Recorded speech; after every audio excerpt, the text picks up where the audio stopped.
Applied Linguistics Group uploaded this video for BS English students. Dr. Khalid Malik, the founder, has a PhD in Applied Linguistics to Seoul. He taught at many foreign universities with 25 research papers, 6 books on linguistics, and has a postdoc fellowship abroad. Join Applied Linguistics Group at youtube.com/@1966 Pakistani or use a QR code to join our Facebook group at https://www.facebook.com/groups/ Applied Linguistics Group uploaded this video for BS English students. Dr. Khalid Malik, the founder, has a PhD in Applied Linguistics to Seoul. He taught at many foreign universities with 25 research papers, 6 books on linguistics, and has a postdoc fellowship abroad. Join Applied Linguistics Group at youtube.com/@1966 Pakistani or use a QR code to join our Facebook group at https://www.facebook.com/groups/32913646464149083. BS English. Course title: Introduction to Phonetics and Phonology. Level: BS second semester. Course code: L105. Question 5. Inferences in English reading and speaking. What is inference? As you may have inferred, this is a critical reading skill. Making an inference involves using what you know to make a guess about what you don't know, or reading between the lines. Teaching your students to use this technique will encourage more critical reading and better understanding and enjoyment of the text. Making an inference involves using what you know to make a guess about what you don't know or reading between the lines. Inference is a conclusion or opinion that is logically formed through observation, facts, reasoning and evidence.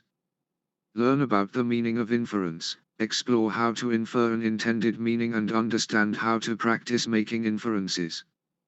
Readers who make inferences use the clues in the text along with their own experiences to help them figure out what is not directly said, making the text personal and memorable. Helping students make texts memorable will help them gain more personal pleasure from reading, read the text more critically, and remember and apply what they have read.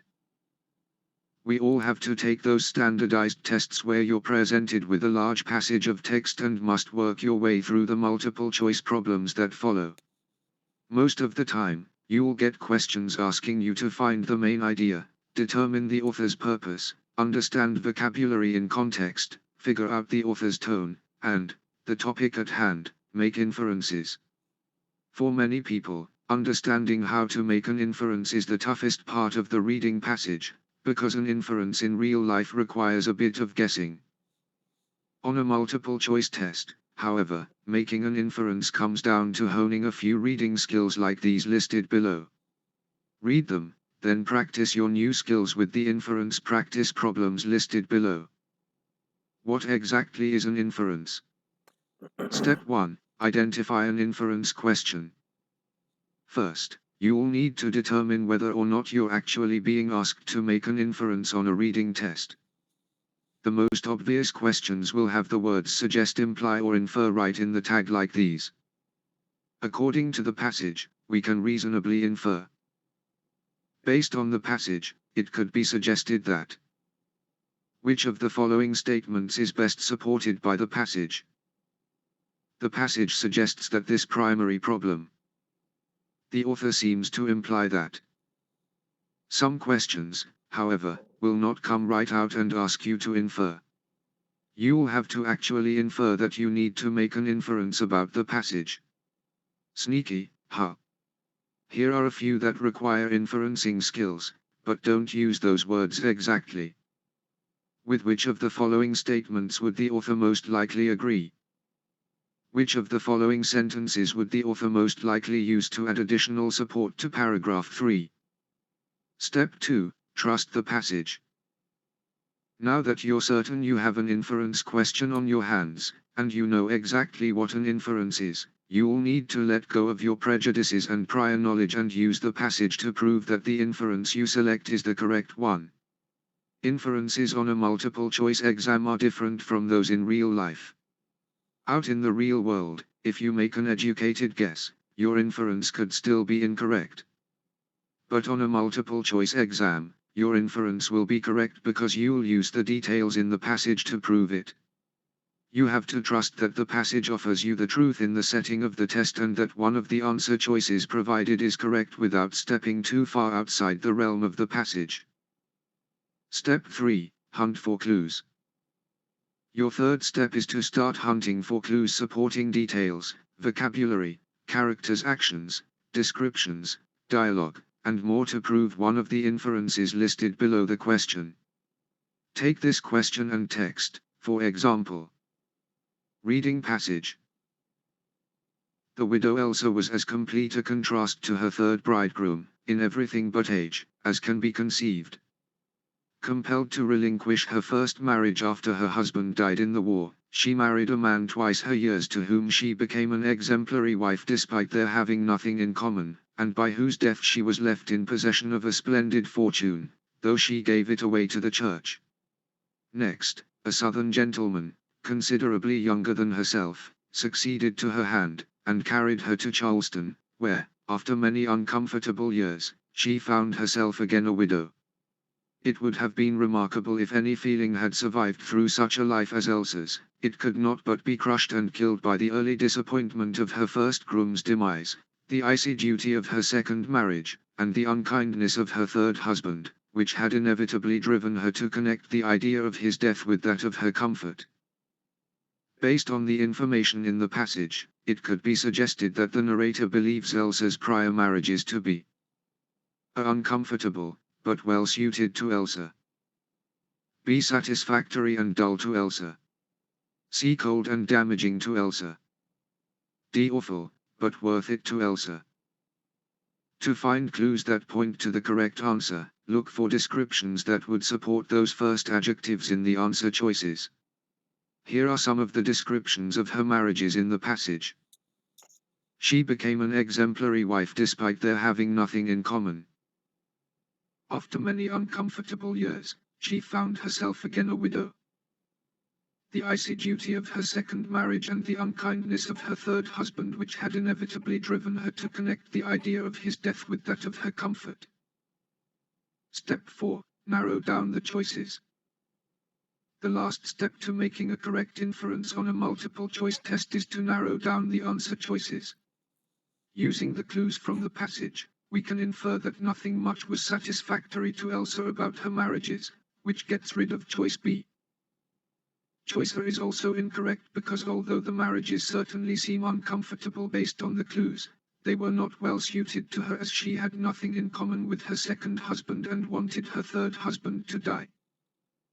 Choice D is also incorrect because nothing is stated or implied in the passage to prove that Elsa believed her marriages to be worth it in some way. In fact, we can infer that it wasn't worth it to her at all because she gave away the money from her second husband. So, we have to believe that choice C is the best. The marriages were cold and damaging. The passage states explicitly that her marriage was an icy duty and her third husband was unkind. We also know that they were damaging because her feelings had been crushed and killed by her marriages. Step 5. Practice. To get really good at making inferences, you will need to practice making your own inferences first, so start with these free inference practice worksheets available with Applied Linguistics Group. Why is it important? Researchers have confirmed that thoughtful, active, proficient readers are metacognitive. They think about their own thinking during reading. They can identify when and why the meaning of the text is unclear to them and can use a variety of strategies to solve comprehension problems or deepen their understanding of a text. Proficient readers use their prior knowledge and textual information to draw conclusions, make critical judgments, and form unique interpretations from text. Inferences may occur in the form of conclusions, predictions, or new ideas. Anderson and Pearson, 1984. An inference is the process of drawing a conclusion from supporting evidence. It's when you go beyond the evidence and reach some further conclusion. We draw inferences all the time when we say things like, "I don't see Anne. She said she was tired, so she must have gone home to bed. Sarah's been at the gym a lot, she must be trying to lose weight. Jacko is a dog, and all dogs love belly rubs. So Jacko must love belly rubs." This sort of inference is the basic building block of all arguments. We also make inferences when we read literature. The author gives us clues about what's going on, and we have to figure things out based on that evidence. The author implies, the readers infer. For the sake of simplicity, this article will focus on the inference process rather than the implication process.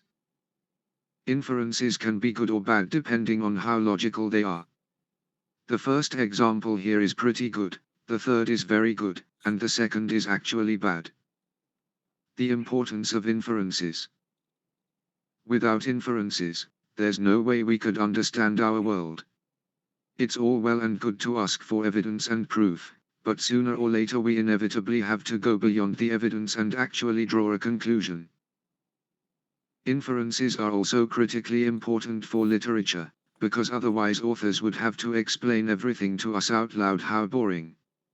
Instead of saying Harry turned red and started yelling, the author would have to say Harry felt angry.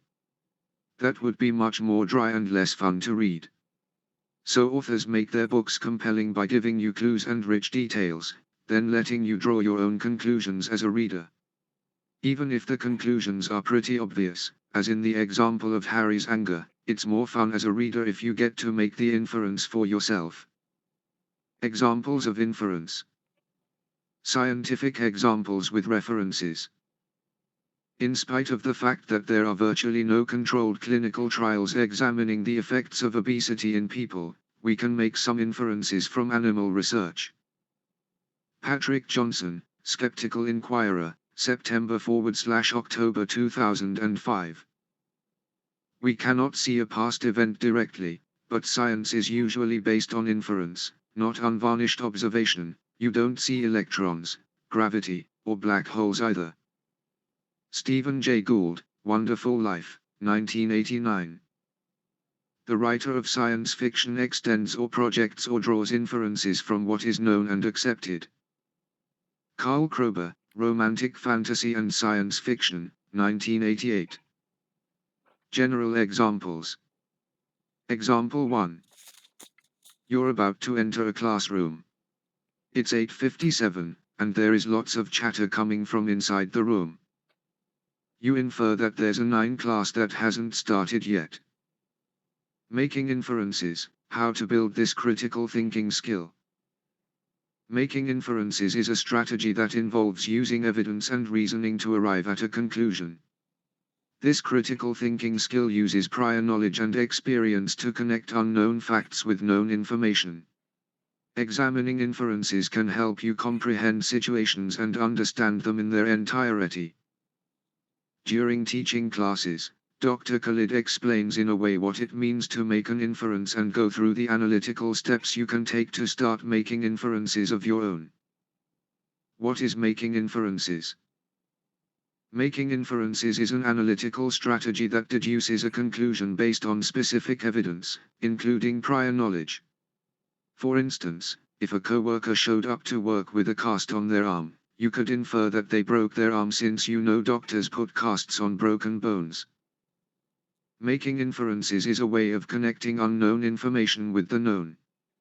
To do this, you analyze events, facts, ideas, objects and sensations and compare them with what you already know.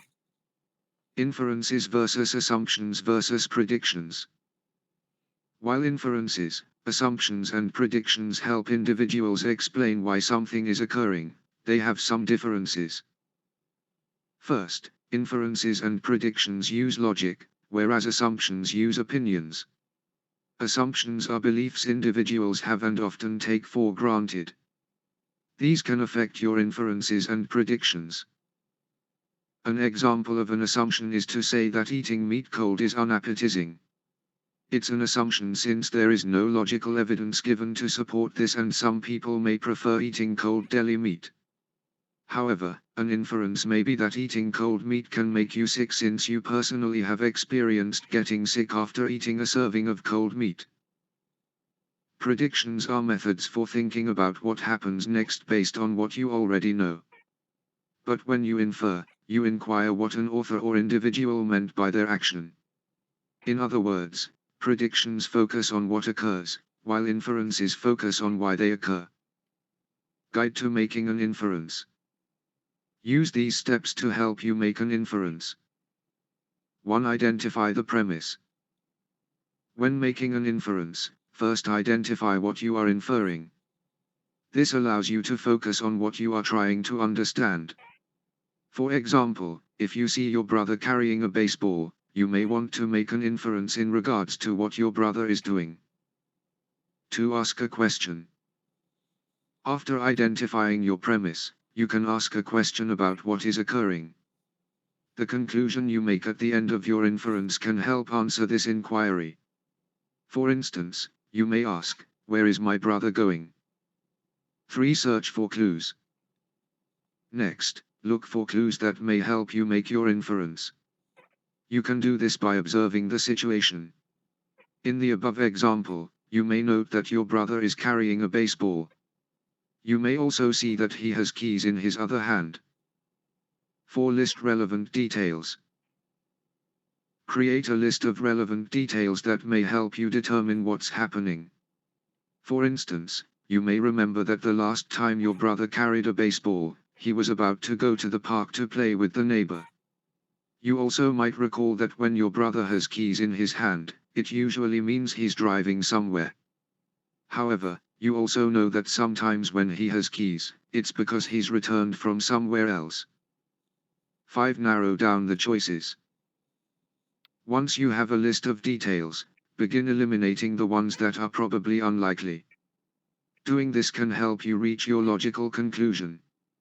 For the example with the brother, you can eliminate that your brother has returned from somewhere since you know he's been in the house the past hour. 6. Make your inference. Finally, put your observation and knowledge together to make your inference. In the example above, you can conclude that your brother is most likely going out to the park to play baseball with the neighbor since he is carrying a baseball and his keys.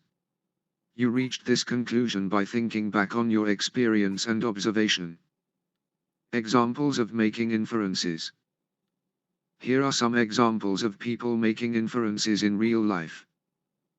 Shelley sees chocolate stains on her daughter's face and notices cookie crumbs on the kitchen counter. Shelley can infer that her daughter got into the cookie jar and ate a cookie. Alejandro's baby starts to cry in the middle of the night. Alejandro can infer that his baby is either hungry or needs a diaper change. When leaving work, Daniel spots a skinny dog with muddy spots on the street. Daniel can infer that the dog is a stray. After her first date with Brad, Nicolette can't stop smiling. You can infer that Nicolette's date with Brad went well. Professions that use inferences. Making inferences is a key part of reading comprehension for students. Researchers also use inferences to make their discoveries. Other roles that may use inferences in their daily job duties include journalists. Journalists often make inferences when researching their articles and trying to find out what happened at a breaking event. Teachers. Making inferences is common for teachers when evaluating the performance of their students to see if they understand a concept they taught or whether they are paying attention.